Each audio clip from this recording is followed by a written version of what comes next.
The fog made everything smaller. Men, horses, banners, even fear. It draped itself over the Riverlands like a shroud pulled up too early, muffling hoofbeats and swallowing distance until a man could believe the world ended 10 paces away. Yohn Royce did not believe such comforts. He watched the road through the pale veil, his reins loose in his mailed hand, his breath slow. Around him, Vale knights waited in silence, cloaks dark with damp, helms beaded with dew. They had chosen their ground well. A hedgerow thick with thorns, a slight rise for archers, a rut in the road where a cart had broken and been abandoned to rot. The Lannister outriders would have to slow there. Men always slowed where the earth demanded it. Lyn Corbray sat a little apart, his horse restless beneath him. He looked as if he were holding laughter behind his teeth. "You could have sent this work to boys," Lyn murmured. "A dozen red cloaks in morning fog. Hardly a song." Yohn's eyes did not leave the road. "Songs are for after," he said. "Quiet is for before." A faint clink carried through the mist, the sound of male rings kissing, careless. Then the shape of a rider appeared, ghostly at first, then solid. Red cloak, lion sigil, steel helm. Another followed, then more spread loose, as if they rode through lands already conquered. They had not expected the Vale. The lead rider slowed at the broken cart wheel, swore, and leaned in the saddle to judge the rut. His horse's hooves sank with a wet sound. He glanced left, then right, eyes narrowing at the hedgerow. Yohn lifted 2 fingers. A whistle cut the fog soft, bird-like. Arrows hissed. The first Lannister rider jerked as a shaft punched through his throat. He toppled, red cloak flaring like a dying flame. Another screamed as an arrow took his shoulder. Horses reared, eyes rolling white. The outriders reached for swords, spurs digging in too late. Vale knights surged from the hedgerow like steel spilling from a wound. The fog parted around them in ragged strips. Hoofs thundered, blades flashed. Lyn Corbray was first into the crush because of course he was. He rode straight at a man trying to turn his horse, caught him across the collarbone with a clean, brutal stroke, and laughed as the body slid off the saddle into the mud. His crimson cloak snapped behind him like a banner that belonged to no king but his own hunger. Yohn rode in behind, not with Lyn's reckless joy but with the blunt certainty of a hammer. He took a second outrider at the chest, driving him backward, then wheeled and caught another by the reins, yanking the man close enough to see the whites of his eyes. "Drop it," Yohn said, voice calm. The outrider hesitated, lips trembling around a curse. Yohn's dagger kissed the soft gap beneath the man's jaw. Not cutting, only promising. The sword fell into mud. Within moments it was done. Red cloaks lay scattered, some still twitching. 3 men lived, kneeling with hands bound, mud smeared across their faces. Their horses stood trembling, nostrils flared. As if shocked by the sudden end of the world they thought they rode through. A young Vale knight wiped his blade on grass and spat. "They came bold," he said, "as if the Trident is theirs." "It has been," Lyn Corbray replied lightly, stepping close to one captive. "Tell me, Lion, who sent you? Was it Ser Kevin, or the old monster himself?" The captive lifted his chin, trying for defiance.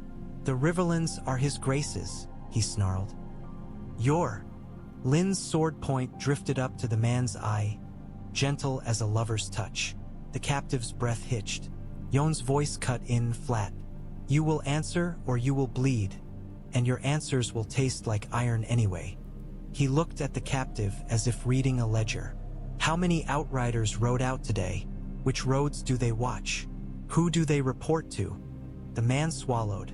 Defiance was easy until steel spoke in whispers.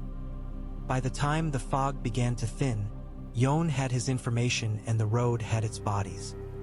He left the dead where they fell. The Riverlands had enough graves without the Vale pretending to be kind. He mounted again and looked west, where smoke stained the pale morning. "Send word down the line," he ordered. "Let every rider know the lions have eyes on us now, and send a raven to Riverrun. Lady Catelyn Stark's son will want to hear how the Vale says hello. Lyn Corbray's smile sharpened as he wiped his blade clean. Hello, he echoed softly, a polite greeting in blood. Riverrun smelled of river water and wet stone and the stubborn warmth of a house that refused to die. Even under war, it tried to be a home. That made it ache. Robb stood over the map table when Catelyn entered, his shoulders drawn tight. His hair mussed as if he had raked his fingers through it too many times. He looked older than he should have, and younger than he needed to be. A boy wrapped in a king's burden. He looked up at the sound of her boots, and for a heartbeat he was only her son. Then the others in the hall turned, and the crown that was not made of metal settled back onto him. "Mother," he said, and the word caught in his throat. Catelyn crossed the floor in 3 strides and took his face in her hands as if he might vanish. She kissed his brow. She breathed him in smoke, leather, the faint sharpness of sweat. "Alive. You've come back to me again," Robb whispered, as if the gods had been loaning her out. "I promised I would," she said, and forced herself to step back, because a king could not cling to his mother in front of his lords. "And I did not come alone." Great John Umber let out a booming laugh. "If you've brought us another hostage, woman, make it a better one than the last." "Peace," Brynden Tully said, though his mouth twitched. The Blackfish leaned over the map with a knife in hand, a scarred old warrior who looked more at home among rivers and bloodlines than in any court. "Let her speak." Edmure Tully shifted, impatience in his eyes. He had the restless energy of a man desperate to prove he was not merely a lord's son holding a castle while others won glory. Roose Bolton stood near the shadows, pale and composed, as if war were a weather he observed rather than endured. Catelyn drew the letter from within her cloak. The bronze seal caught lanternlight like a dull coin. Robb's gaze fixed on it. "That's Royce," he said softly. Catelyn replied. "The Vale rides." Silence hit the hall like a wave. Even Grachan's grin faded, replaced by a look of surprised delight, as if someone had offered him a better fight than he dared hope for. Robb broke the seal with careful fingers and read. As his eyes moved across Yohn Royce's blunt words, something in his posture loosened. Only a fraction, but enough for Catelyn to see how tightly he had been holding himself together. "They've opened the bloody gate," Robb said, voice steady. "They've declared a council in Lord Robert's name. They march under Arryn and Royce and Waynwood." He glanced up, disbelief and fierce gratitude bright in his eyes. "They're already in the Riverlands." Brynden Tully exhaled hard. "About time the mountains came down to join the rest of us," he muttered. Edmure's mouth opened, already shaping a boast about defense and alliances, but Robb lifted a hand to still him. "This changes everything," Robb said, and his voice was not boyish now. It was the voice of a king measuring a realm. "Tywin can't ignore that kind of cavalry. If the Vale hold, the roads the West Bleeds supply. If they guard the Trident, they can cut Harrenhal off," Brynden said, eyes sharp, "or force Tywin to split." Roose Bolton's pale gaze slid to the map. "Or force Tywin to strike quickly," he murmured. "A cornered lion bites." Great John slapped the table with a meaty hand. "Let him bite. We'll tear his bloody jaw off." Robb's eyes flicked to Catelyn. "Where is the host?" he asked quietly. "Who leads?" "Yohn Royce," Catelyn said. "And with him Lyn Corbray, Anya Waynwood, Nestor Royce. They ride for Lord Robert Arryn, but they come as allies." Robb nodded once, jaw working. "Then we meet them," he decided. "Not with a raven, with our banners, with our hands." He turned to the hall. "Send riders. Clear the roads. I want the Vale welcomed like brothers, not treated like strangers." Edmure leaned forward. "And the Freys?" he asked, and there it was, the thorn that never stopped pricking. "Walder Frey will hear of this. He'll count it like coin." Robb's mouth tightened. Catelyn saw the old shame there, the broken promise, the marriage he owed and had not given. War did not forgive such things. "We will deal with Walder Frey," Robb said, voice controlled. But first we secure the Riverlands. First we make the lions look over their shoulders." He looked back at his mother and, for a heartbeat, the king fell away again. "You did this," he said softly. Catelyn shook her head. "The Vale did this," she replied. "I only reminded them they were part of the world." Robb stared at the bronze seal as if it were a talisman. Then he folded the letter with care and tucked it close to his heart, where a crown's weight could not crush it. The first time Robb Stark saw the Falcon banners in the flesh, he did not speak. They came over the rise like a blue tide, steel glinting, horses moving with disciplined grace. The Arryn moon and falcon snapped beside bronze runes and green and gold Waynwood colors, and the sight made murmurs ripple through the northern camp like wind through grass. Men craned their necks. Boys climbed barrels. Hardened soldiers stared as if they had forgotten what hope looked like when it arrived on horseback instead of in a prayer. Robb rode out with a small escort, Grey Wind pacing at his side, silent as a shadow. Catelyn rode with him, her heart beating too hard for a woman who had seen too many banners rise and fall. Yohn Royce reined in and dismounted without flourish. His armor looked heavier up close, rune-etched bronze that spoke of old days and older grudges. He removed his helm, revealing a face weathered by wind and duty. Robb dismounted as well. For a moment, they simply regarded one another. One a young king with a wolf's ferocity in his eyes, the other a seasoned lord with mountain patience. Then Robb extended his hand. Yohn took it, grip firm. "Robb Stark," he said, "King in the north."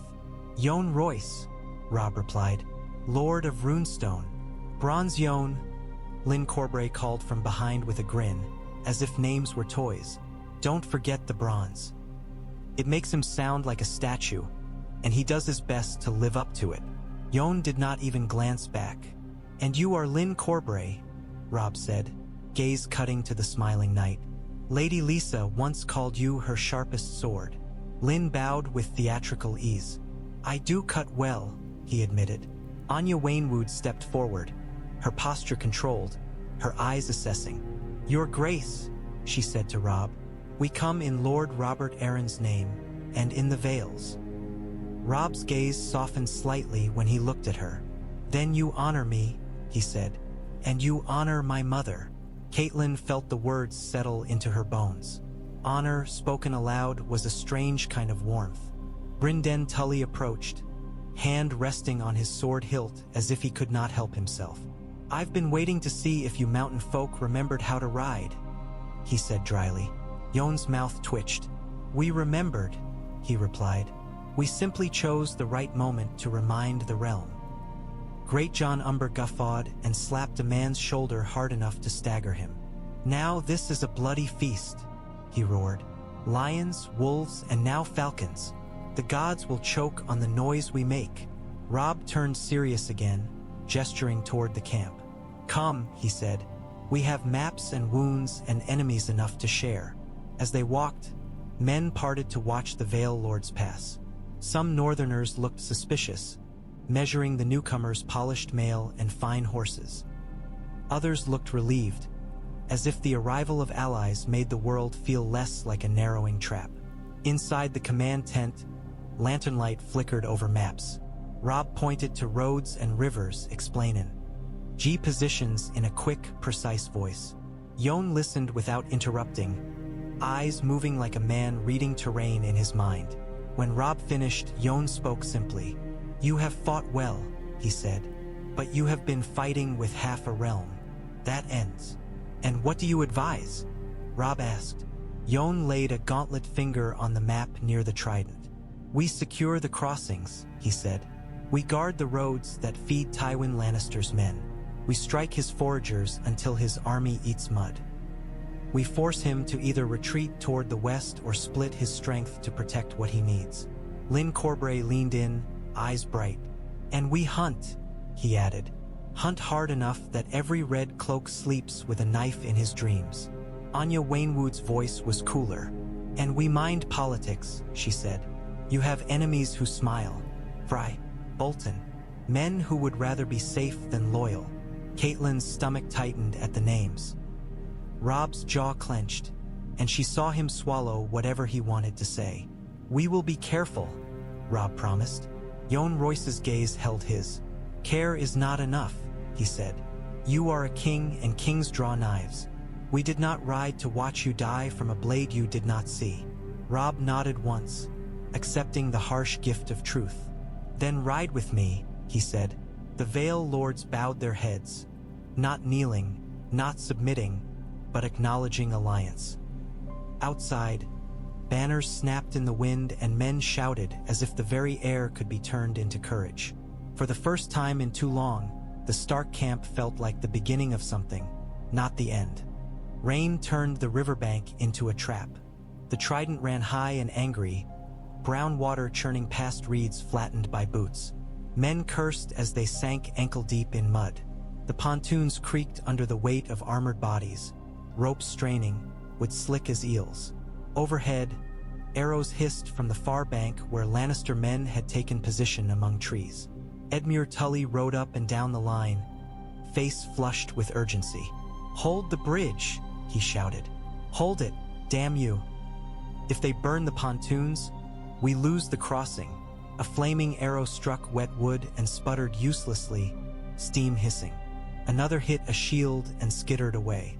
The rain did as much fighting as the men, smothering flame and soaking cloaks until they clung heavy as grief. Robb stood near the front, gray wind at his side, the direwolf's hackles raised. He watched the far bank with narrowed eyes, measuring. Beside him, Brynden Tully barked sharper orders, his voice cutting through rain like a knife. "Archers, higher. Put them off the trees. Spears forward. Don't let them rush the bridge." Yohn Royce rode in from the flank, bronze armor dulled by water. He did not shout. He simply rode to where the mud gave way to firmer ground, then raised an arm.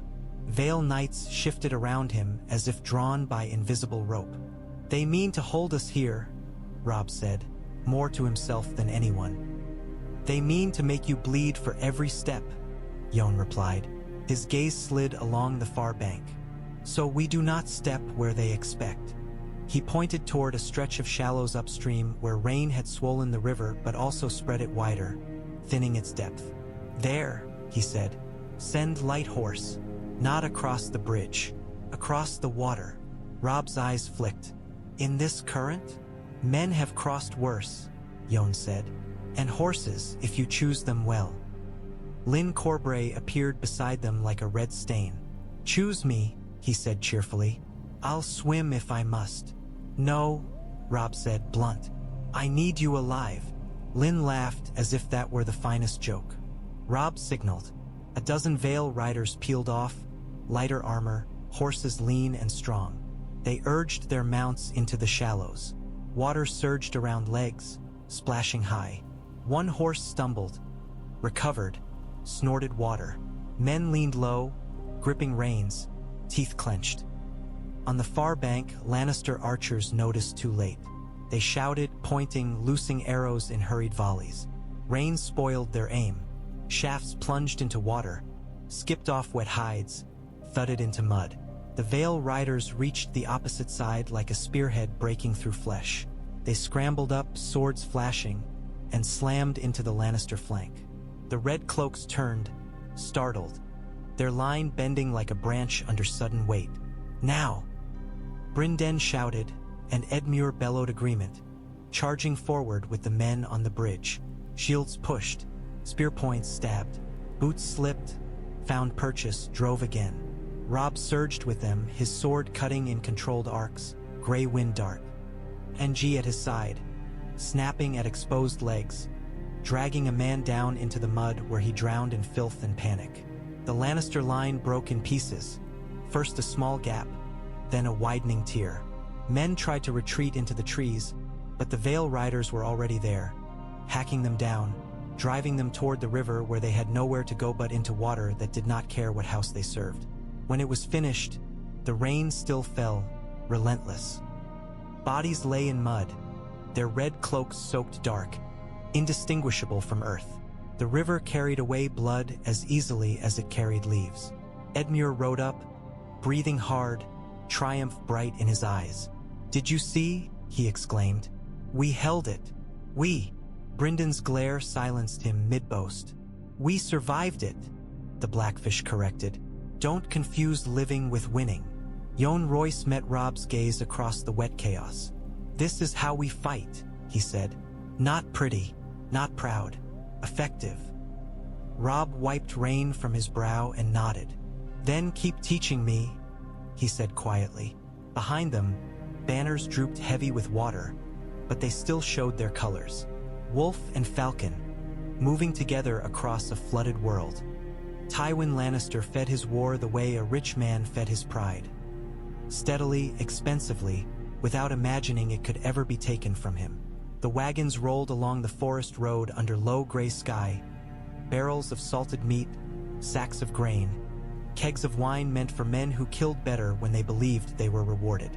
Red-cloaked guards walked beside, spear points angled outward, eyes sharp. They had learned caution in the Riverlands, but caution was not the same as expecting the mountains to fall on you. A horn sounded short, harsh. From the trees came thunder. Vale heavy cavalry slammed into the column like a wall dropped from heaven.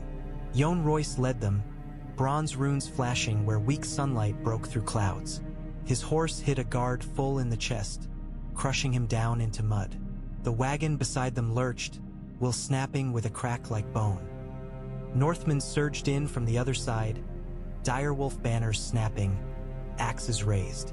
For a heartbeat the road was nothing but screaming, with splintering, horses rearing, men stumbling over spilled grain that turned to paste in mud. Lyn Corbray cut through it with the delighted efficiency of a butcher. He swung once and a guard's arm separated at the elbow. Swung again and a man's throat opened, red spilling down red cloak until it looked like the cloth itself was bleeding. "Leave one," Yohn roared, voice cutting through the chaos. "I want one alive." Lyn's laughter answered him, and for a 6 second it sounded like agreement and mockery both. A mule panicked, kicking wildly, eyes rolling. It toppled a barrel, and wine poured out in a dark rush, mixing with blood until the road ran purple. Men slipped, fell, rose, fell again. A Lannister sergeant tried to rally his guards, shouting for a shield wall, but a northern rider took him in the side with a spear, lifting him off his feet and pinning him to a wagon will like meat for a display. It ended quickly because ambushes always did when they worked. The column had been stretched too thin, confidence making men lazy. Those who survived threw down spears and begged in hoarse voices, hands raised. Yohn reined in, chest heaving beneath bronze. He looked over the smashed wagons with grim satisfaction. Food and salt and coin lay ruined in mud. Tywin's war would feel that hunger. Robb rode up, gray wind trotting behind him, tongue lolling, eyes bright with the terrible joy of a predator. "This is what we needed," Robb said, voice low. "Hit him where he eats." Yohn nodded once. "A lion with an empty belly is meaner," he warned. "But it is also weaker." Men dragged prisoners forward, 2, then 3. One had a broken nose and mud smeared across his mouth where he had tried to spit defiance. Another wept silently. The third stared at Yohn with hatred so pure it looked almost calm. Yohn crouched before the calm one. "Who commanded this column?" he asked. The man's lips curled. "Your mother," he rasped, trying to provoke. Lyn Corbray stepped CLO. A sword tip brushing the man's cheek with lazy menace. "He asked a question," Lyn said softly, "and I grow bored quickly." The man flinched despite himself. Yohn's gaze held him. "Answer," he said. The prisoner swallowed. "Sera da Marbrand, e mater." He sent us from the west." Yohn rose. "Enough," he said and turned to Robb. "Tywin's men are not blind. He will change his routes. He will send more guards. He will send better men." "Let him," Robb said. His eyes were hard now, wolfish. "We'll bleed those too." As the camp wagons were set aflame, what could not be carried destroyed so Tywin could not reclaim it. Smoke rose into the gray sky, and for once it felt like a message rather than a surrender. Somewhere far off, a lion would smell it and understand. The Riverlands were no longer easy prey. War councils were supposed to smell of ink and wax and oiled leather. Robb smelled of damp wool and smoke and men who had not slept enough to remember softness. A Vale scout stood at the edge of the tent with a letter in hand. The parchment wrinkled as if it had been hidden close to a sweating body. The wax seal was broken and half-smeared, its sigil unclear. "We found him in a ditch," the scout reported. "Bolton colors. He'd been riding hard. Said he'd lost his way. Said he was carrying nothing." Great John Umber snorted. "Lost his way," he growled. "In the Riverlands? A man doesn't lose his way unless he's got something to hide." Roose Bolton's pale eyes slid toward the letter as if it were a curiosity on a table, not a knife pointed at his throat. "Many men lose their way in war," he said mildly. "Fear makes the mind. Fear makes liars." Lynn Corbray cut in from somewhere behind, amused. "Sometimes it makes corpses, too." Robb held up a hand. "Enough," he said, voice controlled. He looked at the scout. "What's in it?" The scout hesitated, then extended the letter. "No name," he said. "No signature. Just directions. Roads, times, mentions of wagons, and..." His gaze flicked to Roose Bolton, then away. "And the word twins twice." Caitlyn's stomach tightened. The twins was a word that carried too much weight. Crossing, Frey, oath, the fragile bridge of their war. Yohn Royce took the letter and read it once, then again. His face did not change, but his fingers tightened on the parchment until it creaked. He laid it on the table. "This is not a love letter," he said. Roose Bolton leaned forward slightly, as if peering at a blot on fine cloth. "It is also not proof," he said. "Anonymous scraps. You think us stupid?" Great John roared, slamming his fist into a tent pole so hard it shuddered. "You think we've never smelled betrayal?" Roose's voice remained calm. "I think war makes men see betrayal in shadows," he replied. "And I think if you accuse loyal bannermen on scraps of parchment, you will..." Robb cut him off. "Roose," he said, and the way he said the name made the tent colder. "Where have your riders been?" Roose blinked slowly. "Raiding," he answered. "As commanded." "Where?" Robb pressed. "South," Roose said. "East, wherever lions can be found." Anya Wainwood spoke for the first time, voice quiet enough that everyone leaned in to hear. "And yet this letter names a road no lion marches," she said. "It names hours and wagons. It reads like a man selling information, not winning battles." Roose's gaze shifted to her, expression unchanged. "Lady Wainwood," he said courteously, "you are new to this war. The North has its own ways. Its own. And the Vale has its own," Yohn Royce said, voice turning hard. "One of them is that a man does not speak down to a lady who has more sense than he does." Roose's mouth thinned almost imperceptibly. "I meant no insult," he said. "Only caution." Caitlyn watched him and felt her skin prick. Clee. Roose Bolton was too smooth, too composed. Men who were truly loyal grew angry when questioned. Roose grew polite. Robb stared at the letter as if he could burn truth from it with his eyes. "We can't afford fractures," he said quietly. "Not now. Not with Tywin still strong. Not with the Freys watching. Not with winter coming." Great John snorted. "Then we break the traitors quick and move on," he urged. Robb's jaw clenched. For a heartbeat, Caitlyn saw Ned in him. Duty pulling one way, necessity the other. "We watch," Robb decided at last. "We tighten our own hands around our own secrets." He looked at Yohn Royce. "Can your men keep eyes on ours without it turning into a brawl?" Yohn nodded once. "They can," he said. "And they will." Robb turned to Roose Bolton. "You will continue your raids," he said evenly. "But you will report routes and numbers. You will ride with Vale scouts attached. Any refusal will be noted." Roose Bolton inclined his head. "As you command," he said, and his voice held no heat at all. When the council broke, Caitlyn lingered, staring at the word twins on the crumpled parchment. It seemed to pulse like a wound. War did not only kill with swords. killed with whispers, and now the whispers had a name. The twins always felt like a threat dressed up as hospitality. Its two towers faced each other across the green-brown rush of the river, joined by the bridge that made House Frey rich and necessary. Even the wind seemed to funnel through the stone like a whisper that had learned to grin. Walder Frey sat high in his chair, small eyes bright above sagging cheeks. Fur swallowed his thin frame, and yet he radiated the kind of power that came not from strength, but from being in the right place at the right time with the right greed.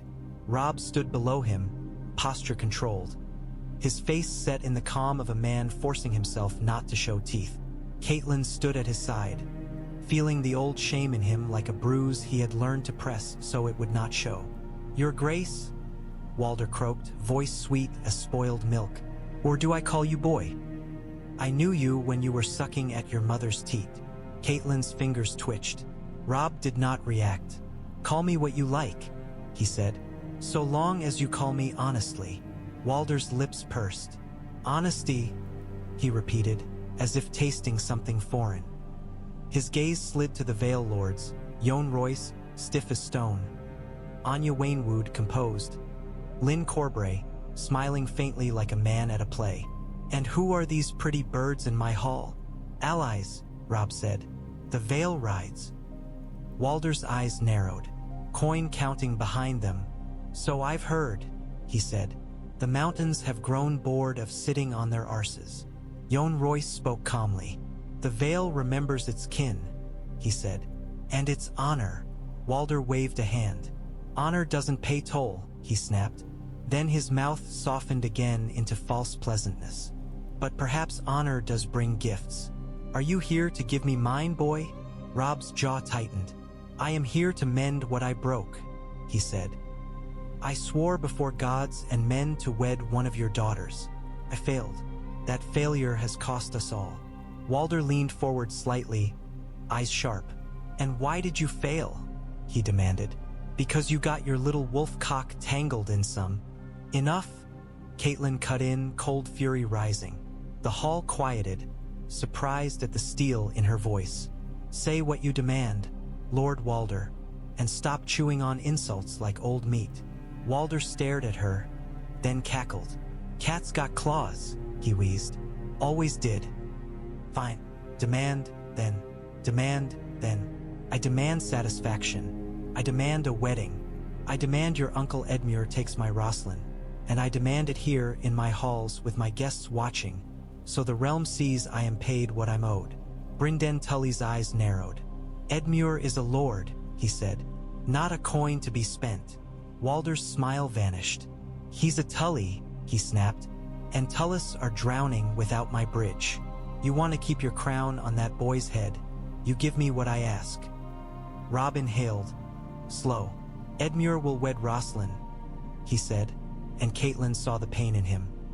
Not for Edmure, who would rage and sulk, but for the way war made family into bargaining chips. Walder's eyes gleamed. "And you, Beau? What do I get for you?" Robb did not flinch. "You get my apology," he said.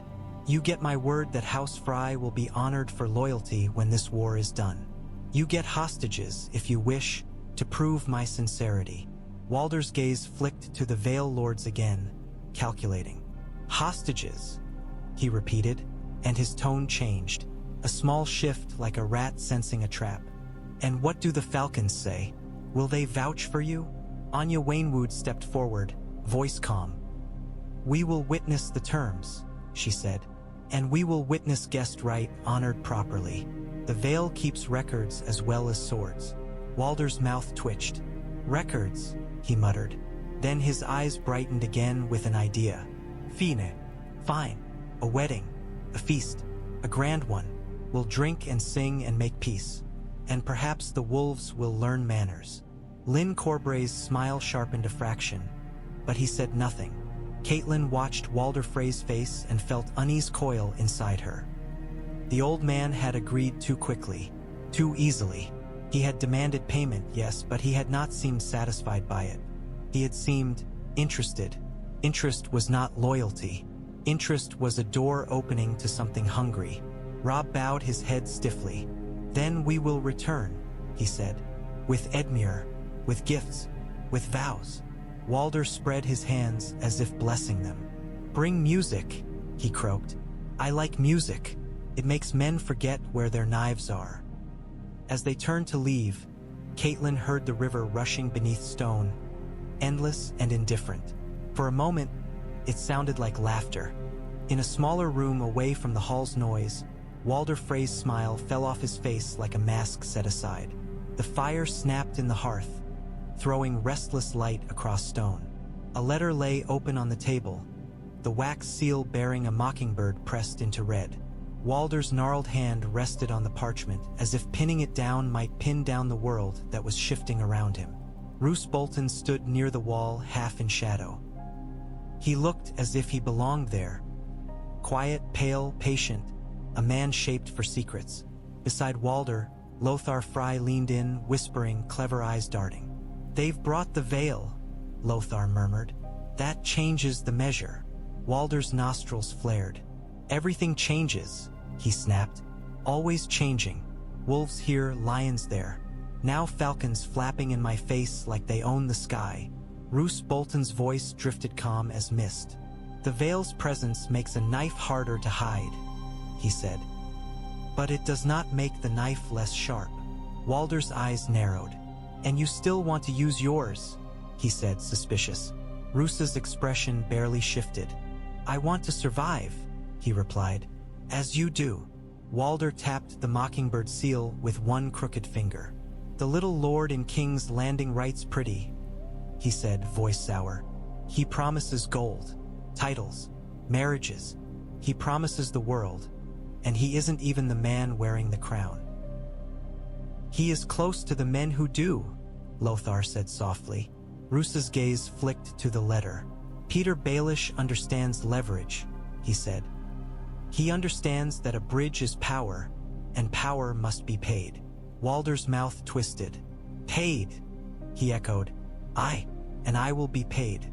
But not like a beggar, not like a dog toss scraps. If I choose the lion, I choose it because it makes me a lord among lords, not a footnote." Lothar's eyes gleamed. "They fear the red wedding," he whispered, and Walder's lips pulled into a thin smile at the phrase as if it pleased him. "They've been speaking of guest right more than usual. Vale witnesses, records, men watching doors." Walder snorted. "Let them watch," he said. "Eyes can be distracted." Roose Bolton's voice remained even. "Distraction will be harder," he warned. "If the Vale controls your gatehouse, if their knights sit near the high table, if their men stand with yours." Walder slammed his hand down, making cups rattle. "Don't lecture me on my own hall," he snapped. Then he leaned back, breathing hard, and the anger shifted into calculation. "If we do it clean, quick, overwhelming." "No," he spat the word. "No chaos." Roose's pale eyes were calm. "Chaos is inevitable," he said. "It is only a question of who drowns in it." Walder stared into the fire. The flames reflected in his eyes like little blood-red dances. "What if we don't?" He muttered suddenly. "What if we take the other path? What if we stay loyal and the wolves win? The Vale might back them. The Riverlands might." Lothar leaned closer. "And if the wolves lose?" he whispered. "Then the lions will come, and they will not merely punish. They will erase." Walder's lips trembled, and for a heartbeat his age showed. An old man balancing fear and greed like weights on a scale. Roose Bolton spoke softly, decisive as a blade sliding free. "The wolves have teeth," he said, "but the lions have gold, and gold buys winter stores, buys swords, buys silence. The Vale's arrival is impressive, but it does not put King's Landing in Robb Stark's hands. It does not end the war. It only prolongs it." Walder's eyes narrowed again, hunger returning. "Prolongs," he repeated. "Which means more cost. Which means higher price," Lothar murmured. Walder looked down at the mockingbird letter and smiled slowly, the way a man smiles when he sees a door to profit. "Then we raise it," he said. "We raise it until they choke on coin." Roose Bolton's shadowy figure did not move, but the air felt colder. "Coin," he said quietly, "and blood." Walder lifted a cup of wine and swirled it, watching the dark liquid cling to the sides. "A toast," he said, voice soft as wrought. "To guest right, to weddings, to songs." The fire crackled. Outside, the river ran beneath stone, and the twins waited like a mouth learning how to close. The wedding began as weddings always did. Too much food, too much noise, too many smiles stretched thin. Torches burned along the hall's walls, their light dancing on polished cups and fat gleaming roasts. The smell of meat and bread was almost obscene in a land that had been starving. Frey servants moved like ants, pouring wine, refilling platters, bowing too quickly. Edmure Tully stood at the front with Rosalind Frey, and if a man could drown in his own unease, he would have done it there. He was flushed with drink, laughter forced, eyes darting as he tried to read the faces around him. Faces that belonged to family and strangers alike. Rosalind's veil hid most of her, but the tremble in her hands was visible to anyone who cared to look. Robb sat with Catelyn at the high table. He smiled when required, spoke when required, drank little. Grey wind was not allowed in the hall, Walder's insistence, thinly disguised as courtesy, and that alone made Catelyn want to claw at stone. A king should not leave his wolf outside a den of foxes. Yohn Royce's men were placed with deliberate care. Near doors, near the Bridgeward entrance, near the stair that led to the musicians' gallery. They did not look threatening. They looked attentive. That was worse for anyone hoping to do harm in shadows. Lyn Corbray sat among them, relaxed, wine barely touched, eyes sliding everywhere. He had the air of a man waiting for the interesting part of a story. Brynden Tully watched the doors like a hawk watches grass.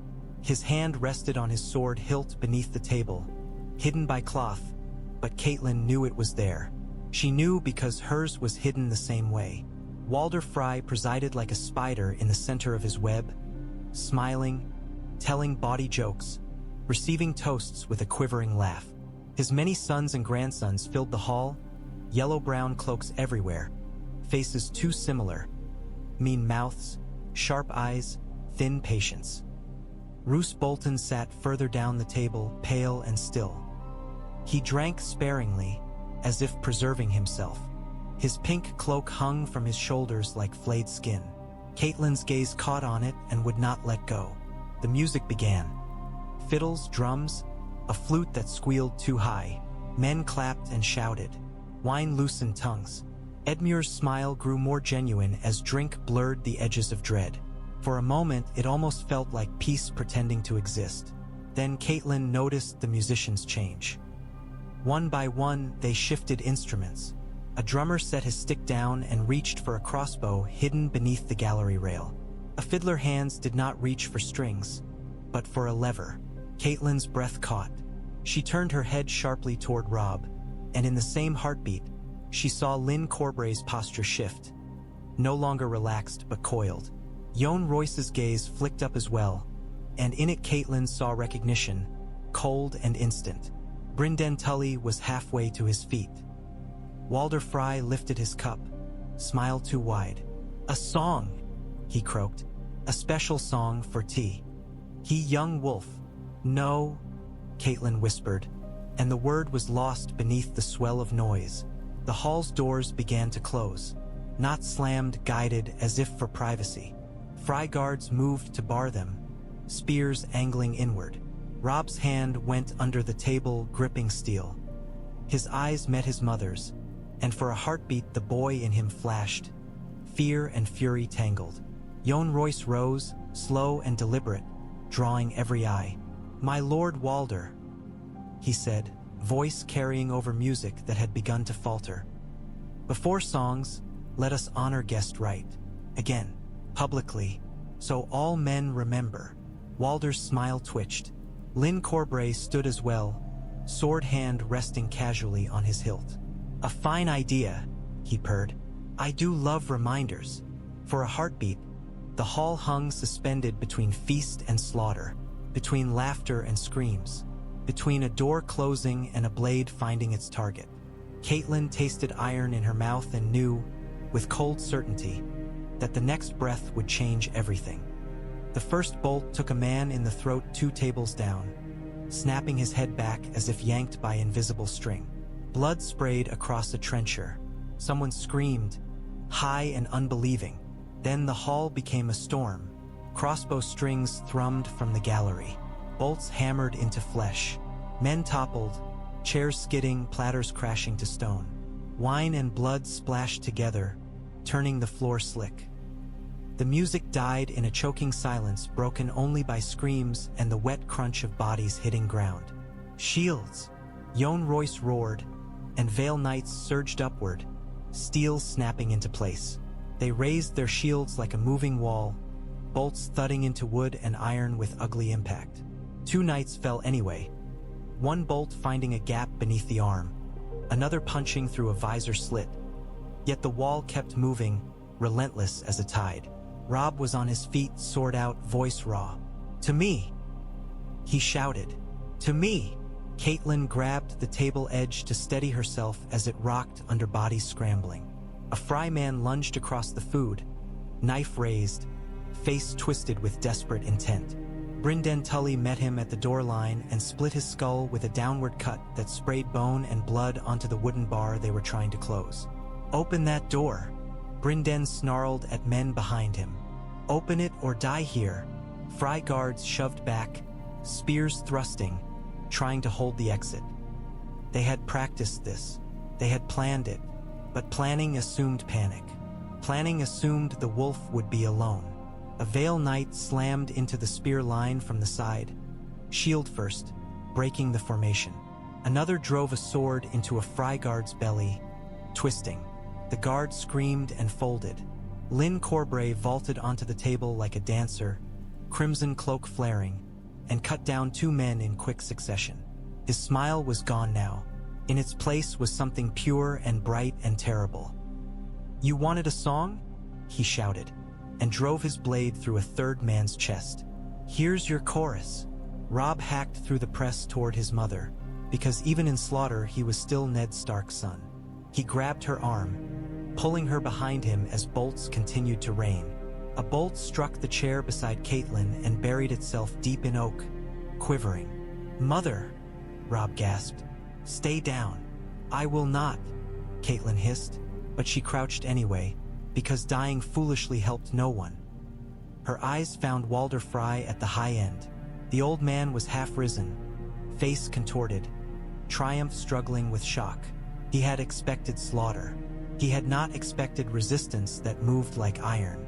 Roose Bolton stood near his seat, strangely still amid the chaos. He did not draw his sword. He did not shout. He simply watched, pale eyes reflecting torchlight like a man observing weather. Catelyn's stomach turned. It was written on him like a sigil. He had known. A bolt whistled toward Robb's head. Yohn Royce's shield slammed up at the last instant, deflecting it with a crack. Yohn's eyes met Robb's, fierce and steady. "Move," Yohn commanded. "To the bridge." Vale Knights pressed forward, forming a wedge around Robb and Catelyn, their shields angled, their blades stabbing out whenever Frey men rushed in. The hall was a slaughterhouse now.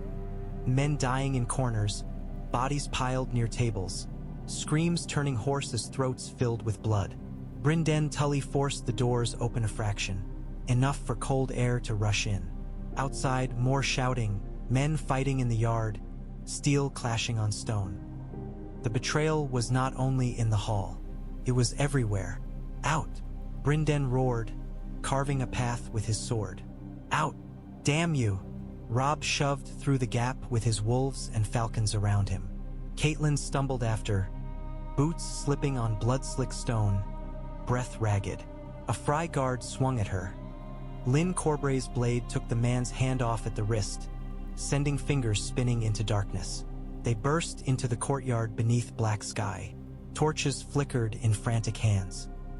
Men fought near the bridge, Vale Knights clashing with Frey guards, some already holding the gatehouse stairs as if they had anticipated this exact moment. A horn sounded, Vale deep and furious, bridge!" Yohn shouted again. "Hold the bridge!" Robb's face was streaked with sweat and someone else's blood. His eyes were wild, but he was alive. He turned his head once, just once, back toward the hall where screams still spilled out like smoke. Catelyn followed his gaze and saw Walder Frey framed in torchlight at the doorway. His face twisted with rage now, the plan collapsing in front of him. "You were my guest," Catelyn whispered, voice breaking with hate. "And you chose to be a butcher." Robb gripped her arm and pulled her forward, away from the doorway, away from the past. "Not here," he said harshly. "Not today."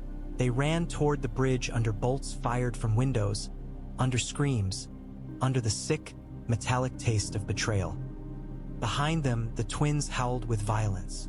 Ahead, the river rushed beneath stone, cold, relentless, and ready to carry away anyone who stumbled.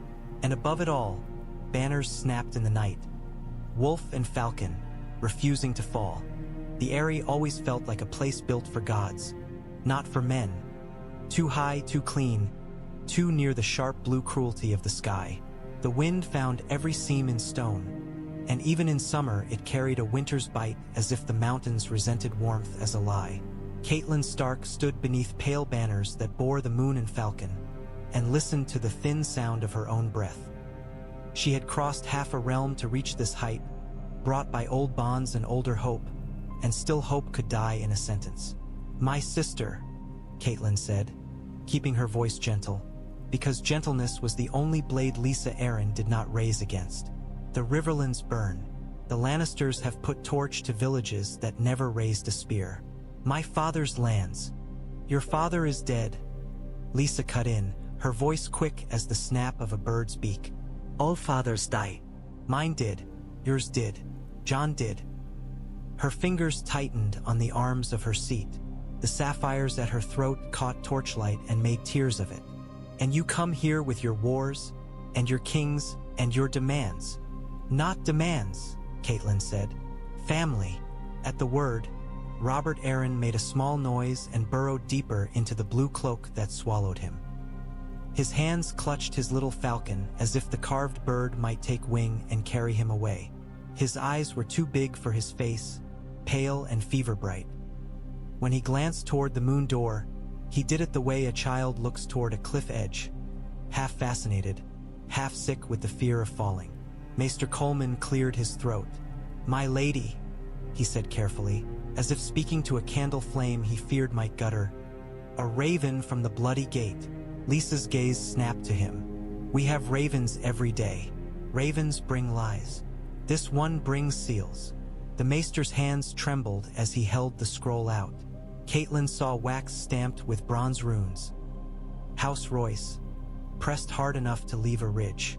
Bronze Yohn Royce did not move, yet it felt as if the hall had shifted around him. He was a broad man with a face carved by wind and years, and the bronze plate he wore bore old glyphs that had been old when the Targaryens still sat the Iron Throne. He looked like the sort of lord the Vale had once bred in abundance, hard as mountain stone, stubborn as a high pass in snow. "Read it," Lysa ordered. Maester Coleman broke the seal with an apologetic thumb and began. The words were formal at first. Duties, concerns, the safety of Lord Robert, until the politeness fell away into iron. The Lords Declarant demanded counsel. They demanded oversight of the Eyries gates and granaries. They demanded, in careful language that was still a knife, that Lysa Arryn cease her isolation before her isolation became treason to her own blood. They spoke of Jon Arryn's honor as if it were a lamp left burning in a storm, and they spoke of the Riverlands, of Catelyn's home, as if it were a neighbor's house on fire while Lysa sat behind locked doors counting her silver. When the maester reached the line that named the Lannisters, named them not merely foes but murderers of Jon Arryn, Lysa made a sound like a sob and a laugh twisted together. "They cannot prove it," she said. "They cannot. Jon died of." "Of what, sister?" Catelyn asked softly. Lysa's eyes flashed. "Of sickness." She stood so abruptly her seat scraped stone. "Of sickness, and I will not have you and your Stark wolves howling in my halls, turning my lords against me. Robert is not safe in war. Robert is not safe with your family, Catelyn finished, before she could stop herself. The word cracked the air. Robert Arryn whimpered, clutching his falcon until his knuckles shone. Bronze Yohn Royce's voice was quiet, yet it carried as if the mountains themselves had learned to listen. "My lady," he said to Lysa, "the Vale has not forgotten Jon Arryn, nor will it." Lysa's mouth worked. Her gaze darted to the guards, to the moon door, to the maester, to Catelyn, as if searching for a path that did not exist. The Eyrie had walls, but it had no corners to hide in. Above them, the sky pressed close and pitiless. "You are all against me," she whispered. "No," Catelyn said. "We are for the Vale, for Lord Robert, for what your husband stood for." Lysa's hand went to her throat, to the sapphires, to the tears she wore because real ones came too easily. "Jon," she breathed, and for a heartbeat Catelyn saw a different woman. Young, frightened, desperate for love in a world that asked little mercy of women. Then the moment passed, and Lysa Arryn's face hardened into something brittle. "I will not march," she said, louder now, so the guards would hear and the stones would remember. "The Vale will not bleed for your war. I am Lady Regent." "Idechide." Bronze Yohn Royce bowed his head, the movement slow and heavy as a gate swinging shut. "As you say," he replied, and in the words there was obedience, and in the tone there was none at all. Catelyn felt it then, the change. Not in Lysa, not in the sky.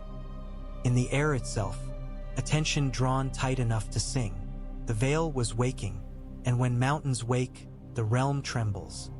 Down at the gates of the moon, the air smelled of horses and cold iron instead of sky. Here, the Vale felt like a kingdom again. Men stamping warmth into their boots, guards leaning on spears, banners snapping in the wind as if eager to be loosed. Catelyn watched from a sheltered archway, her hands hidden beneath her cloak. The lords did not look like courtiers. They looked like men who had been made by rock and winter and long memory. They spoke in low voices, and their words were clipped, as if even speech was a weight to be measured and carried only when needed. Anya Waynwood's cheeks were raw from cold, yet her gaze was steady. "If Lysa will not hear us," she said, "we must find a way to be heard without her." "And if she calls it treason?" asked Horton Redfort. "Then she teaches the Vale a new word," Anya replied. "One that means doing nothing while our kin are butchered." Lyn Corbray leaned against a pillar, mouth half-curled. "The Riverlands are a ripe orchard," he said. "The lions pick it clean while we sit in our high nests and pretend we do not smell the rot." Nestor Royce glanced toward the steep path that climbed toward the Eyrie. "Lady Lysa has made the Eyrie a cage," he said. His voice held no malice, only weariness. "And cages are made for keeping things in. Or keeping things out," Bronze Yohn Royce said. When he spoke, the others grew quieter, like men who had learned to listen on battlefields. "Jon Arryn was not a timid man," Yohn continued. "He did not hide behind stone while others bled. He fed the realm with his honor until it grew fat and lazy." He turned his head slightly, and his gaze found Catelyn where she stood. "Lady Catelyn, you have crossed a hard road to ask what you should never have needed to ask." "I did not come to shame the Vale," Catelyn said. "I came because I believed the Vale still remembered." "We remember," Yohn said. "That is the trouble." Lyn Corbray's smile sharpened. "Remembering is a kind of hunger," he murmured. "And hunger demands meat." Anya's eyes flicked to him. "You would gladly feed it with 1,000 men's bones so long as your blade tastes blood." "I would gladly feed it with Lannister bones," Lyn replied, and there was no jest in it. "Or Frey, or any who think the Vale can be ignored." At the mention of House Frey, Nestor Royce made a small, dismissive sound. "Walder Frey is an old weasel with too many holes to hide in," he said. "But the lions are not old weasels. They are lions." Horton Redfort folded his arms. "Tywin Lannister is a long way from the Bloody Gate," he said. "But he does not need to be close to kill. He has gold. He has tongues. And he has the crown," Anya said. Which means he has the law until the law is forced to remember it belongs to the realm, not to a lion. Yohn Royce looked toward the mountains, where the Eyrie perched like a shard of moon. Lisa fears war, he said, and she fears what war brings into a woman's chamber when a woman has something. And to hide. Catelyn's stomach tightened. She thought of Jon Arryn, of his quiet strength, of how he had stood between Robert's fury and the realm's ruin for years. She thought of the letter that had lured her husband south, the letter that whispered, "The seed is strong." "What are you saying?" she asked. Yohn's face did not change, but his eyes were old as valleys. "I am saying that a regent answers to her lord, not the other way around," he said. "Robert Arryn is lord of the Eyrie, lord of the Vale. The Vale bleeds for its lord, not for its lady's fears." "What are you saying?" she asked. Yohn's face did not change, but his eyes were old as valleys. "I am saying that a regent answers to her lord, not the other way around," he said. "Robert Arryn is lord of the Eyrie, lord of the Vale. The Vale bleeds for its lord, not for its lady's fears." She imagined Lisa's face when she understood. She imagined the moon door. She imagined the sound of stone underfoot and open sky beneath. "I will not ask you to harm her," Catelyn said quickly. Yohn looked at her, not unkindly. "We are not boys eager for a fight," he said. "But the realm is afire, Lady Catelyn. If we do not move now, the smoke will find its way even into the Eyrie." Lyn Corbray's eyes glittered. "And there is another truth," he said, almost conversational. "If the Vale rides, we do not merely join a war. We choose what kind of realm will rise from its ashes." Catelyn thought of Robb, crowned beneath ancient stone, his direwolf banner lifted by men who had never expected to kneel again. She thought of her daughters far away, and of the sons she might never see. She stepped forward into the cold. "Then choose," she said. "Choose and do not be late. The dead do not wait." For a moment only the wind answered. Then Bronze Yohn Royce nodded once, and in that single motion, the Vale began to turn. That night, the Eyrie did not feel like a castle. It felt like a throat closing. Lisa paced until her slippers scuffed raw lines into the stone. The candles bent their flames whenever the wind bullied through the shutters, and the shadows they cast on the walls looked like grasping hands. Robert slept fitfully, his small chest rising and falling too quickly, like a bird's. Every so often he made a thin noise and clutched at the blanket as if it might fly away with him. Lisa went to him 3 times and smoothed his hair, pressing her lips to his forehead, whispering that he was safe, safe, safe, until the word felt like a charm that could break if she said it wrong. Maester Coleman waited by the table with a cup that steamed faintly. "My lady," he ventured, "your lord's son is not sick," Lisa snapped. "He is frightened. They frighten him with their counsels and their banners." "The lords are concerned," the maester said, choosing each word as carefully as if he were plucking thorns from flesh. "They fear the Vale's isolation will invite." "Invite what?" Lisa demanded. "The Lannisters cannot climb these mountains. Tywin Lannister cannot by the wind. They cannot reach us." "They reach with ravens," Maester Coleman said, "and with coin, and with promises." Lisa's fingers closed around the crushed letter until the seal cracked. She had told herself she did not care for ravens from King's Landing. She had told herself she did not care for Peter Baelish's cleverness and his laughing eyes and the way he had once looked at her as if she were the only girl in the world worth knowing. But the seal on the letter was a small bird, and that was enough to make her heart stutter. She had not opened it. Not fully.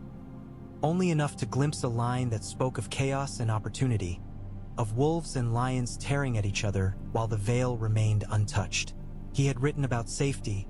Peter always wrote about safety because he knew what word made her melt. Now safety was being pried from her hands by men who called themselves declarant, as if declaring made them righteous. "They want my son," she whispered. Maester Coleman's brows knit. "They want to protect him," he said. Lisa laughed, sharp and ugly. "Protect him from me."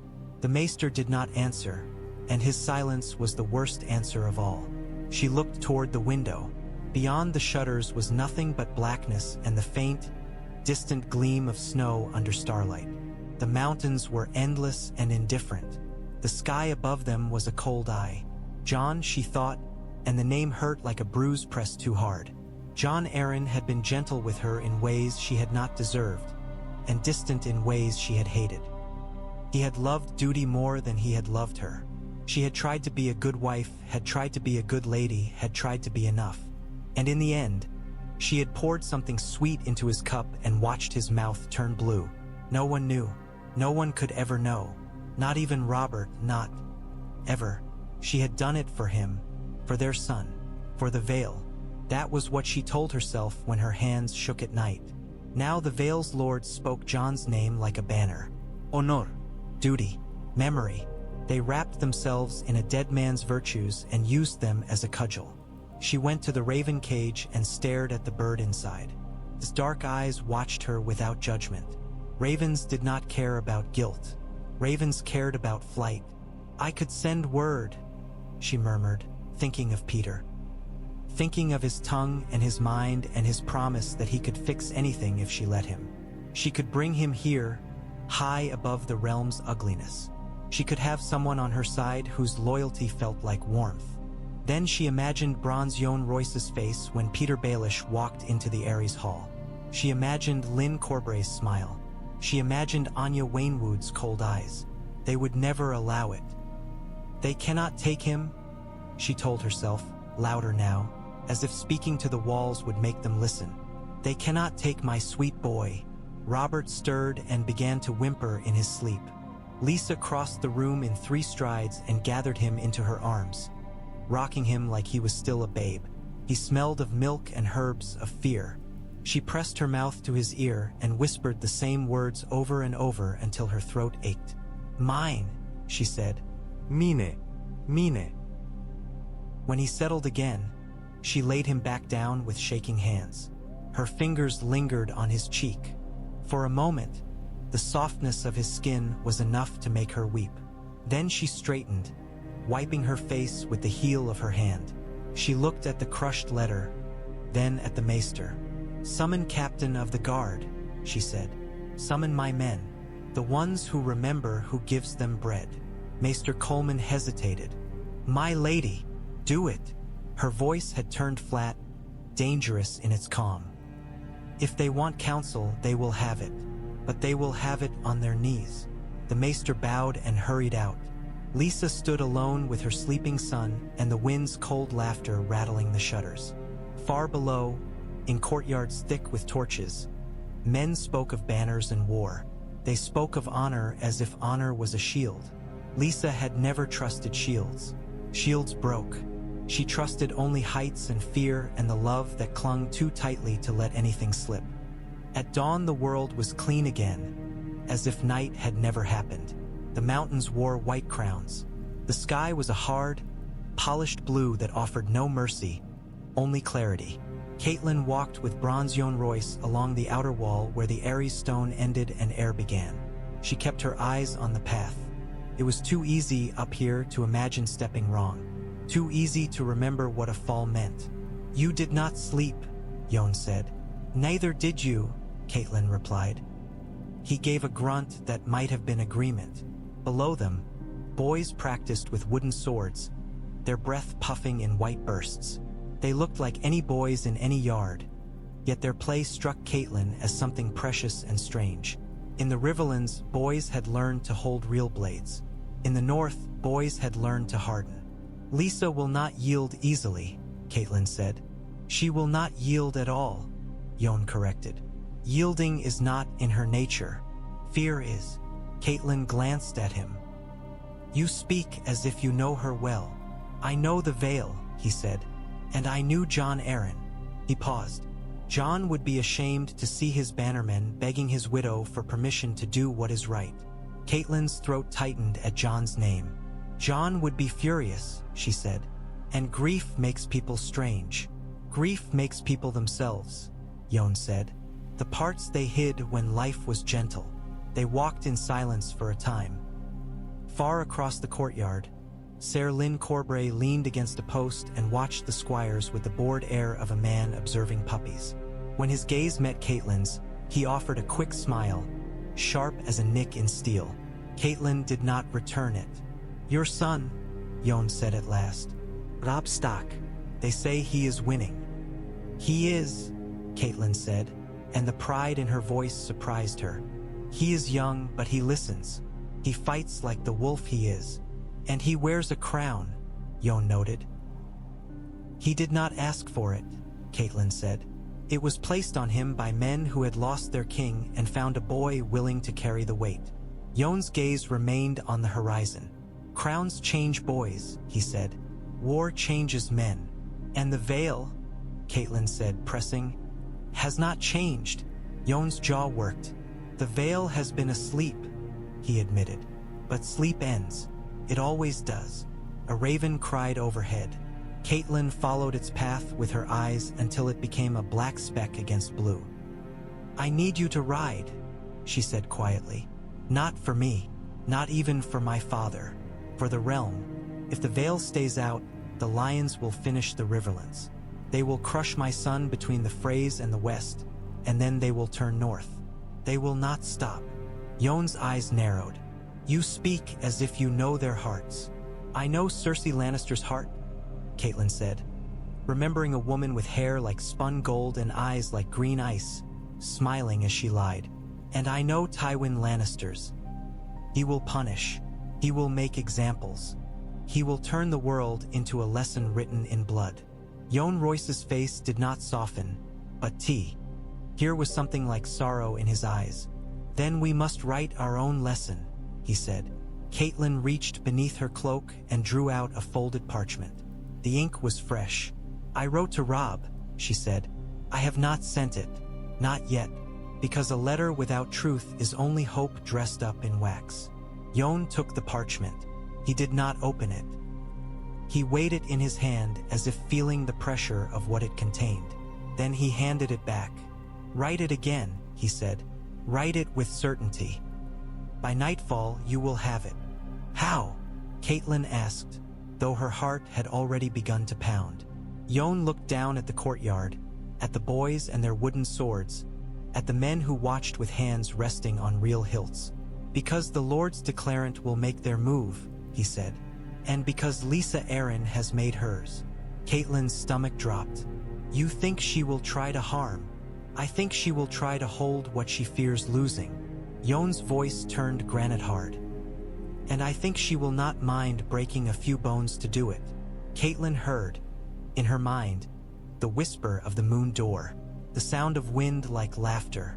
"I will not let her touch my son," she said fiercely, though her son was leagues away.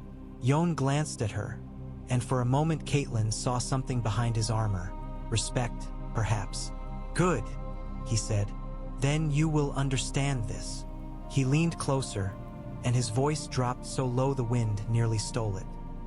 "The Vale rides for its lord," he told her. "For Lord Robert Arryn. That is the law we will use. That is the shield we will raise. And if Lysa Arryn stands in the way of her own son's safety, then she stands alone." Catelyn felt the world tilt beneath her feet. Not the stone, not the sky, but the balance of things. She had come here begging for help. Now she stood on the edge of a quiet coup, watching a kingdom decide whether to pull its lady from the throne she clung to. "Send your letter," Yohn said. Catelyn nodded once, and the motion felt like stepping forward. The hall at the gates of the moon was made for winters and judgments. Its stones drank torchlight instead of reflecting it, and the air held the damp smell of old smoke. Men's voices sounded heavier here, as if the mountain itself pressed down on every syllable. Maester Coleman stood at a long table with a book that looked ancient enough to have been bound from the Vale's first dead. His fingers shook as he turned pages. He did not like this. He did not like any of it. But fear could not keep a castle fed. Anya Waynwood placed 3 sealed parchments on the table with the decisiveness of a woman setting down coins. Horton Redfort stood beside her, stiff-backed, his face pinched.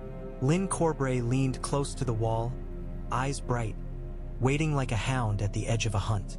Bronze Yohn Royce stood at the center, and he was so still that Catelyn wondered if he ever moved at all, or if the bronze runes on his armor had simply grown into the shape of a man. They had not invited Catelyn to speak, and she did not ask.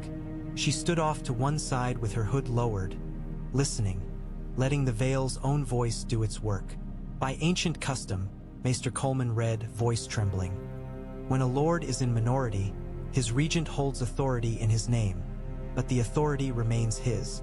If the regent's actions threaten the lord's safety or the domain's stability, the bannermen may declare counsel in defense of the lord. His eyes lifted, pleading wordlessly for someone, anyone, to stop this before it became something that could never be undone. Anya Waynwood did not blink. The domain's stability is threatened, she said. The realm is at war. The Vale is kin to the Riverlands. The Vale's honor is in question. Horton Redford added, and Lord Robert Arryn's safety is threatened by isolation. A castle is not a shield if it becomes a prison. Lyn Corbray chuckled softly. Say the truth, he urged. Say the word they fear. Anya's mouth tightened.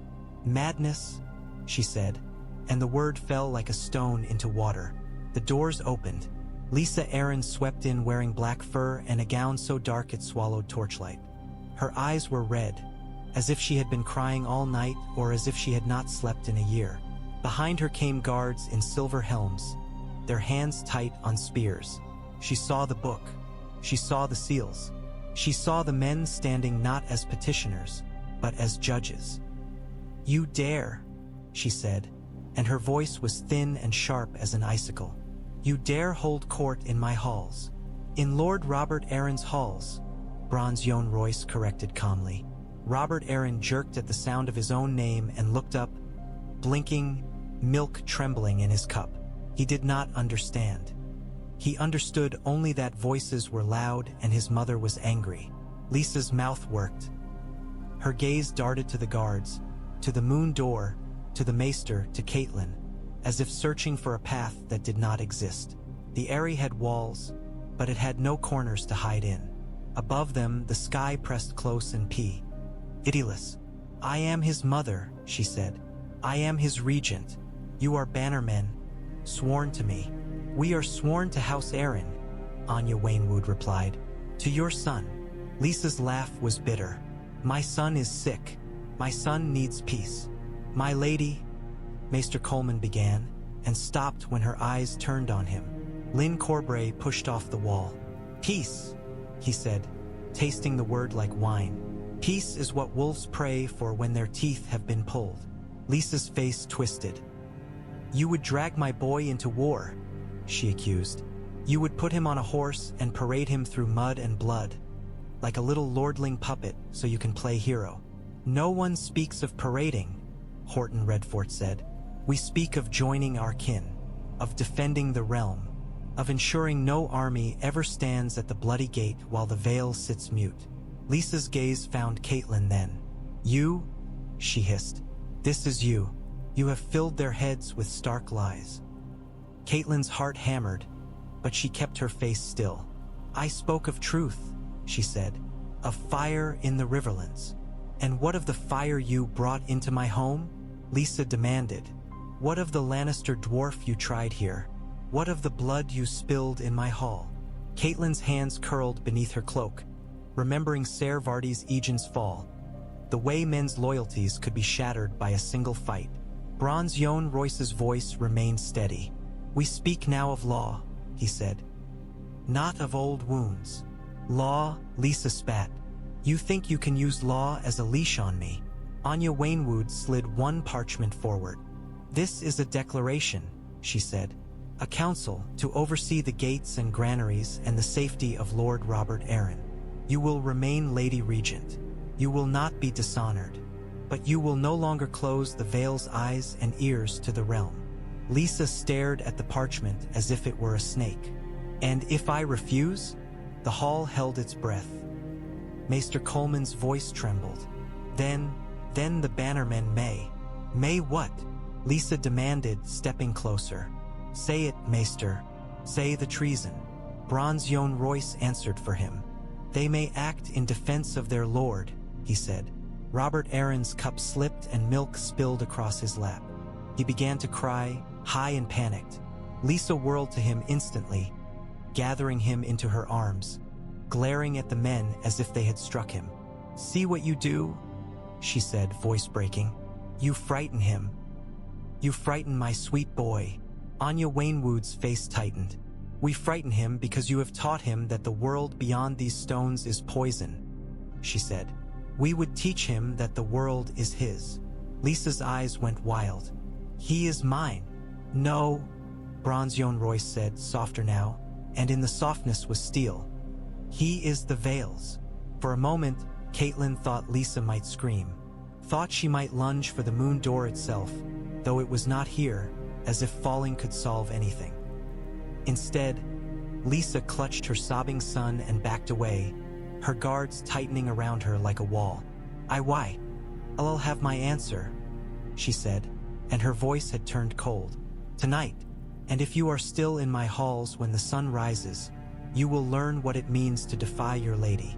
She turned and swept out, Robert Arryn's wails fading behind her like the cry of a trapped bird. When the doors shut, the hall exhaled. Lyn Corbray's smile returned, bright as fresh blood. "She will strike," he said. Bronze Yohn Royce nodded once. "Then we strike first," he replied. Night came like a blade drawn slowly, the edge catching Torchlight as it rose. Catelyn had expected an arrest. She had expected guards at her door, chains, perhaps a quiet shove toward the mountain path and exile. She had not expected the moon door. They came for her while the Eyrie slept uneasily, the corridors empty and echoing. Two guards with silver helms appeared at the turn of the hall and blocked her way, spears angled like teeth. Behind them, Lisa's voice floated, high and brittle. "Bring her." Catelyn's heart thudded so hard she felt it in her throat. She could taste fear, coppery, like blood. They led her to the chamber where pale stone met open sky. The moon door stood there like a mouth, black and waiting. Wind roared up from the abyss, cold enough to burn. The sound of it was laughter without joy. Lisa stood beside it, hair unbound, eyes bright and feverish. In her hand was a dagger, not a lord's blade, but a small thing fit for a woman's palm. Sharp enough to open skin, sharp enough to make a point. Robert Arryn was in her arms, red-faced and sobbing, his cries snatched by the wind and flung into the dark. "You will leave," Lisa hissed at Catelyn. "You will leave my home. You will take your Stark war and your Stark poison, and you will go back down the mountain where you belong." Catelyn kept her chin up. "I will go," she said, "if you allow your lords to speak without fear." Lisa laughed, and the sound was ragged. "My lords. My lords." Her gaze flicked to the guards. "You have filled them with treason. You have turned them against me. Against Robert." Catelyn's stomach tightened at the way she spoke her son's name, as if the boy were a shield, not a child. "I did not turn them," Catelyn said. "You did with silence." Lisa's dagger flashed as she stepped forward. "Silence keeps my son alive. Silence will leave him alone." Catelyn shot back, and regretted it instantly. Lisa's face twisted as if struck. For a heartbeat, Catelyn saw it. Lisa's mind teetering on the edge of a cliff just as deadly as the moon door's fall. Lisa's guards moved closer, spears shifting. Catelyn's back met stone. She raised her hands, palms open. She thought of her children. She thought of Winterfell. She thought of the gods and wondered if they watched. A new sound entered the chamber. Footsteps, heavy and purposeful. Bronze Yohn Royce stepped into the torchlight, rune-etched armor catching gold. Beside him came Anya Waynwood, Horton Redfort, and Lyn Corbray with his hand resting casually on his sword as if this were a feast about to begin. "My lady," Yohn said, bowing his head slightly to Lisa, not in surrender but in acknowledgement. "Put down the knife." Lisa's eyes snapped to him, wild. "You," she whispered, "you dare come into my chamber." "This is Lord Robert Arryn's chamber," Yohn replied, his voice even. "And he is here frightened. Again." Robert's sobs rose to a shriek. Lysa tightened her hold on him until he squealed. "Do not touch him," Catelyn said, and hatred flared in her voice despite herself. Lysa glared at her. "He is mine." Anya Waynwood stepped forward. "No," she said. "He is your son, and you are his mother, but he is Lord of the Vale, and you are harming him." Lysa's breath came fast. "You want him," she accused. "You want to take him from me. You want to put him in your hands like a little prize." "No one wants your son as a prize," Yohn said. "We want him alive. We want him strong enough to rule one day, instead of trembling in your shadow." Lysa shook her head frantically. "No, no, no." Robert's cries turned to choking gasps. Catelyn watched, horror rising in her throat.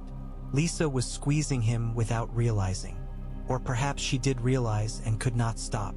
Love that tight was a noose. Anya Waynwood stepped closer, palms open. "Lysa," she said, and for the first time she used the woman's name, not the title. "Let him breathe."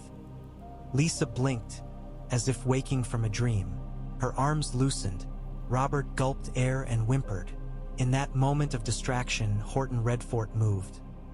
He stepped behind Lysa's guards and knocked one spear aside with the blunt force of his forearm. Yohn Royce stepped forward in the same heartbeat, a mountain moving. Lysa jerked, dagger lifting, too late. Yohn caught her wrist in his mailed hand. The dagger clattered to stone. Lysa stared at him, stunned. "You," she whispered, betrayed. "I am protecting your son," Yohn said, and his voice carried no triumph, only grim necessity. "Even from you." Lysa's knees buckled. For a moment she looked as if she might collapse into the moon door's black mouth. Yohn held her steady, then released her carefully as if she were glass. Anya Waynwood took Robert gently from Lysa's arms. The boy clung to her sleeve and sobbed, but his breathing eased. He was a frightened child. Not a lord, not a banner, just a boy. Lysa sank to the floor, hair spilled around her face. She looked at the open sky beyond the moon door and shuddered. "You cannot," she whispered again, smaller now. "You cannot do this." Yohn Royce turned to the guards, his voice turning hard. "By authority of the Lord's declarant in defense of Lord Robert Arryn," he said, "Lady Lysa Arryn is confined until the council is set and the realm is secured." The guards hesitated, then lowered their spears. The Vale had chosen. Catelyn stood frozen, staring at Lysa on the stone. She did not feel victory. She felt only the terrible knowledge of what it cost to move a kingdom. A mother broken, a child crying, and a door open to the endless fall. By the time the sun crested the mountain's edge, the bloody gate was no longer a gate. It was a throat, and the Vale was clearing it. Men filled the stone roadway beneath the massive arches, their voices rising in a steady roar, orders, curses, laughter sharp with nerves. Horses stamped and tossed their heads, breath steaming. Smiths hammered rivets into mail as if they could nail courage onto a man's chest. Banners snapped in the wind so hard it seemed the cloth might tear itself free. Catelyn stood near a wagon laden with provisions, watching the host gather, and felt something in her chest loosen. Something that had been clenched since the day she heard her husband would ride south. This was what she had come for. This was what she had risked the moon door for. Bronze Yohn Royce rode at the front, his bronze armor dull in the harsh light. He did not look like a man about to march to glory. He looked like a man about to march to work. Nestor Royce barked commands at sergeants, his voice carrying across the stone. "Keep the wagons tight.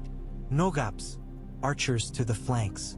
If the mountain clans come sniffing, I want them choking on arrows before they taste our mules." The mountain clans. Even now, in war, there were smaller wars, little teeth at the edge of the realm. Lyn Corbray rode past in a ripple of crimson cloak. He turned his head, saw Catelyn, and inclined it with a grin that made her skin crawl. "You look as if you have seen a ghost," he called. "I have," Catelyn answered. "The ghost of what the Vale used to be." Lyn laughed, delighted. "Then watch," he said. "We will make it flesh again." Anya Waynwood approached, cloak pulled tight against the wind. Robert Arryn rode beside her on a small palfrey, bundled in blue wool and furs. His face was pale, eyes wide. He looked as if he expected the sky to swallow him. Catelyn's heart twisted. "Is he alive?" Anya said, her mouth tight. "Frightened, but alive. He is the lord they ride for. It will do him good to see his own men." Robert's gaze flicked to Catelyn. Recognition sparked faintly, then dimmed beneath fear.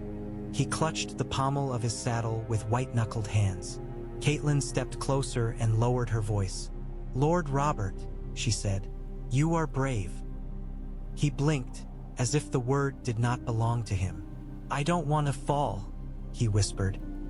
"You will not," Catelyn said, and it was not a lie, not if she could help it.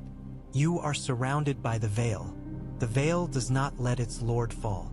Robert stared at her, lips trembling, then nodded once, tiny and uncertain. A horn sounded from the gatehouse.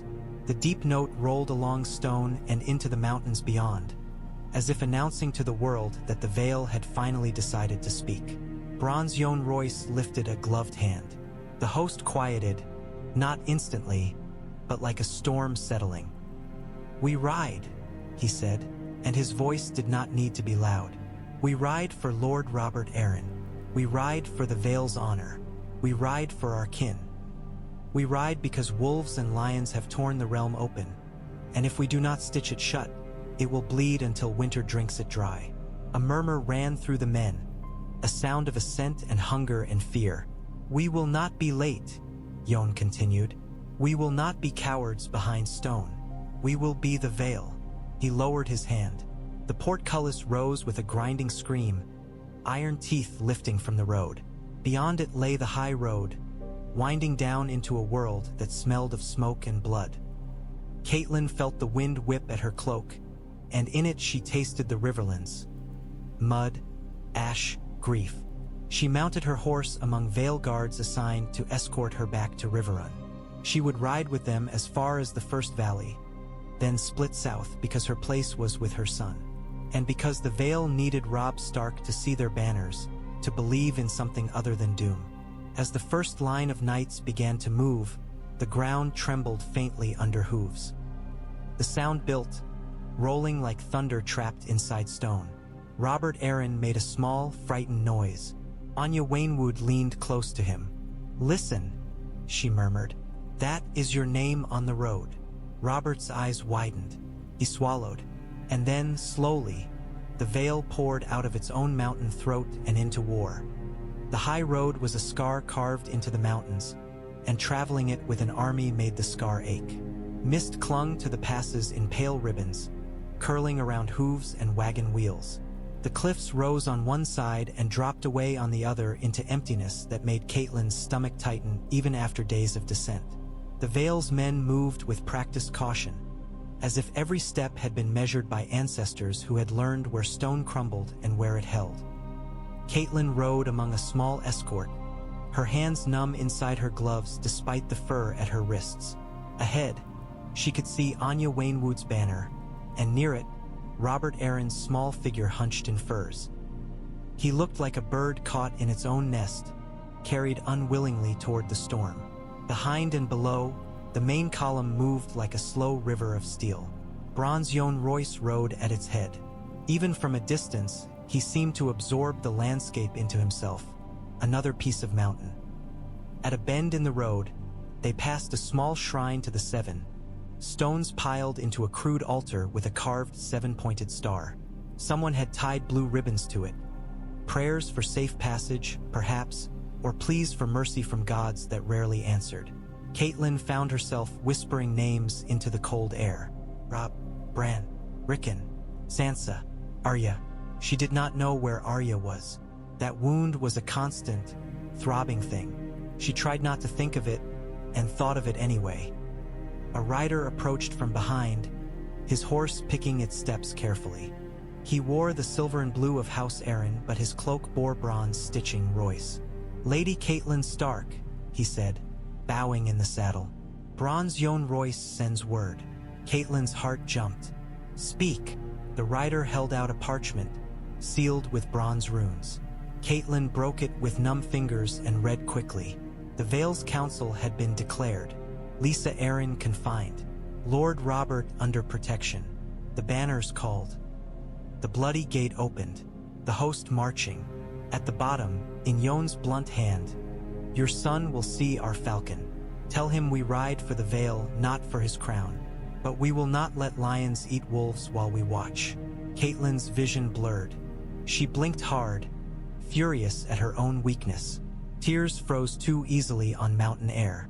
"Thank him," she told the rider. "And tell him the North remembers." The rider nodded and turned his horse back down the line. Catelyn tucked the letter inside her cloak and urged her horse onward. The road grew less steep as they descended toward lower valleys where pine gave way to bare rock and the cold eased by an invisible hand. They passed signs of war even here.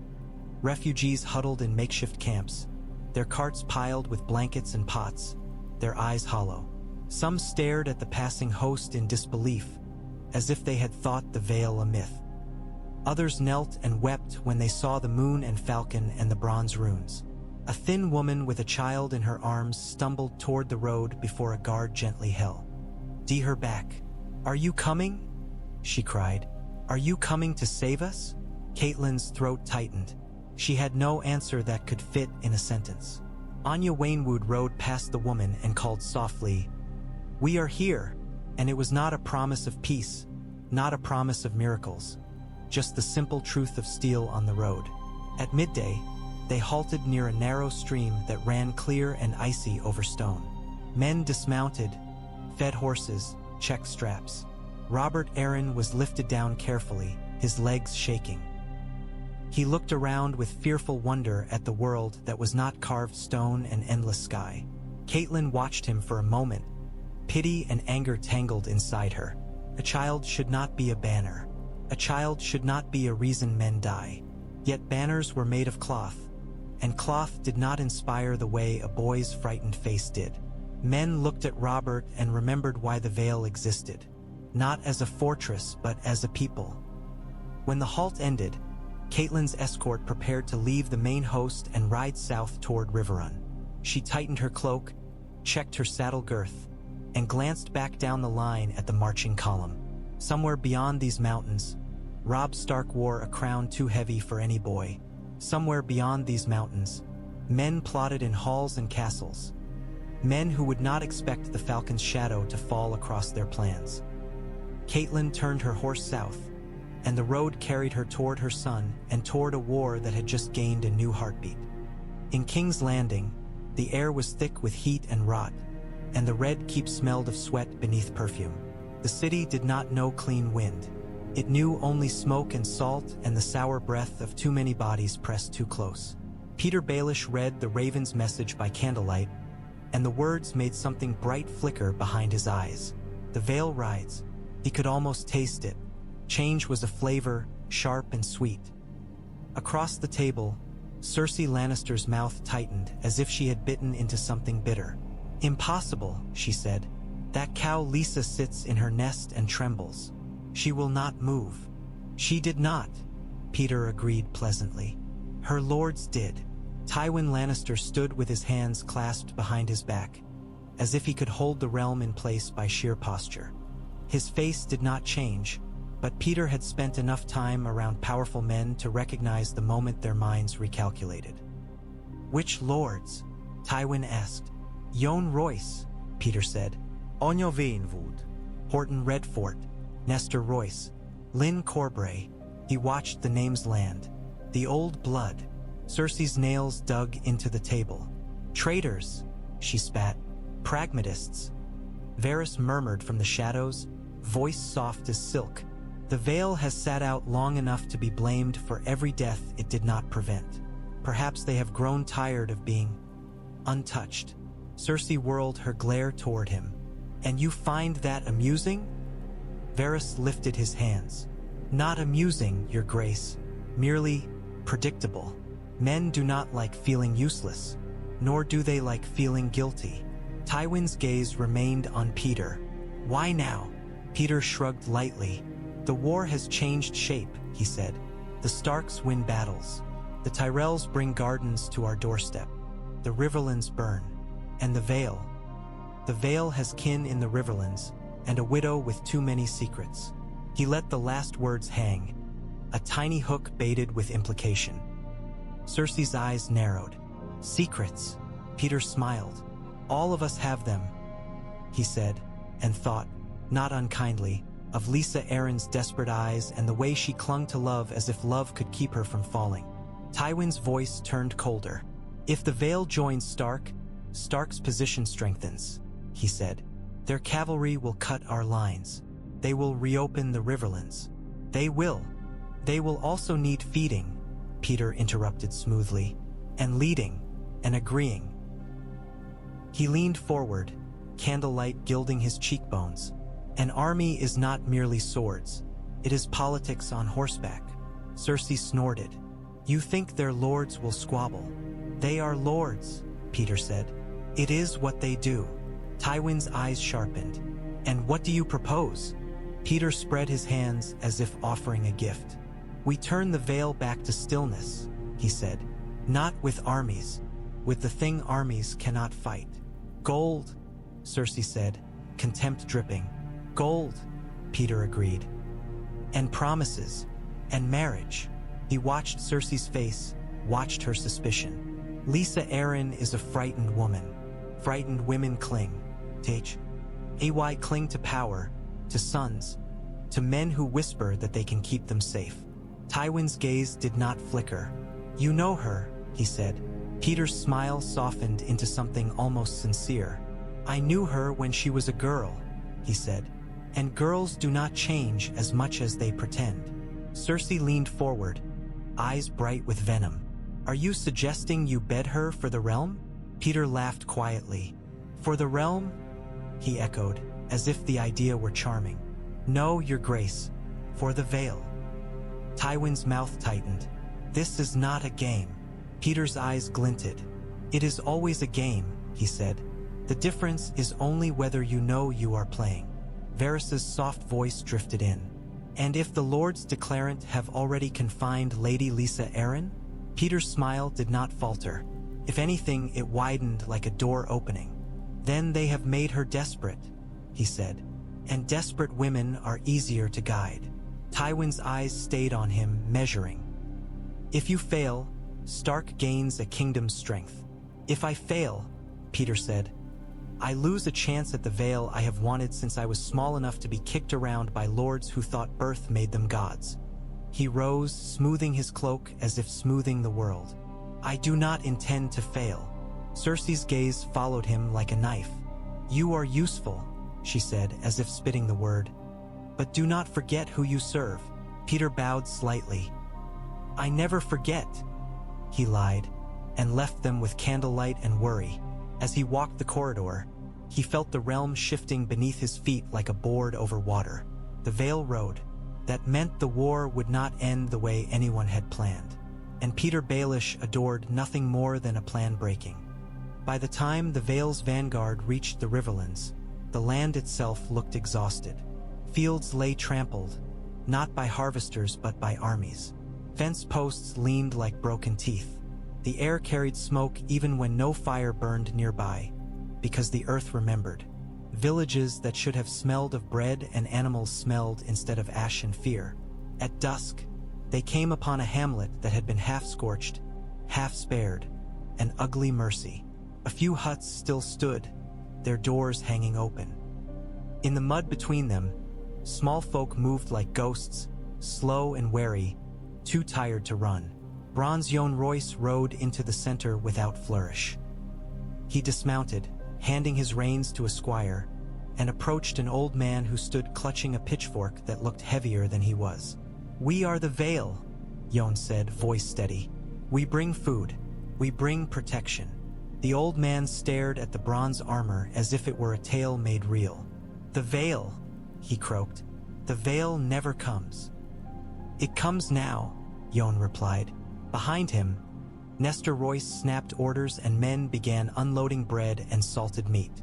The sight drew the villagers closer, hunger overcoming fear in slow steps. A woman with soot on her face began to cry soundlessly when a loaf was pressed into her hands. A boy grabbed at bread with fingers like sticks. Lyn Corbray watched it all with impatience. "This is not why we ride," he muttered to a knight beside him. "It is," the knight answered quietly. "It is exactly why." Lyn's mouth tightened, but he said nothing. His eyes stayed on the road leading west, where the land grew darker and the war's true teeth waited. A scout galloped in, mud-splattered. He slid from his horse and knelt before Yohn. "Lord Royce," he panted. "Lannister outriders. 12, spotted south of here, moving fast. They've seen the banners." Yohn nodded once. "Good," he said, and the word was strange in his mouth. "Let them run back and tell their masters the mountains have grown teeth." The scout hesitated. "And there is word from Riverrun," he added, voice lowering. "A raven. Lady Catelyn Stark is near." Catelyn, Yohn thought, though his face did not change. The Stark woman was already riding south with her escort, bearing news like fire in her hands. He turned his head and watched the road in the fading light. Far off, a small group of riders moved like shadows, Catelyn's escort, pushing hard toward Riverrun. Blue and silver cloaks snapped behind them. For a heartbeat, Catelyn's horse turned its head, and though he could not see her face at that distance, Yohn imagined her looking back toward the Vale's banners with a fierceness that could shame any man who called himself noble. Lyn Corbray mounted, impatience sharpening him. "We should ride," he urged.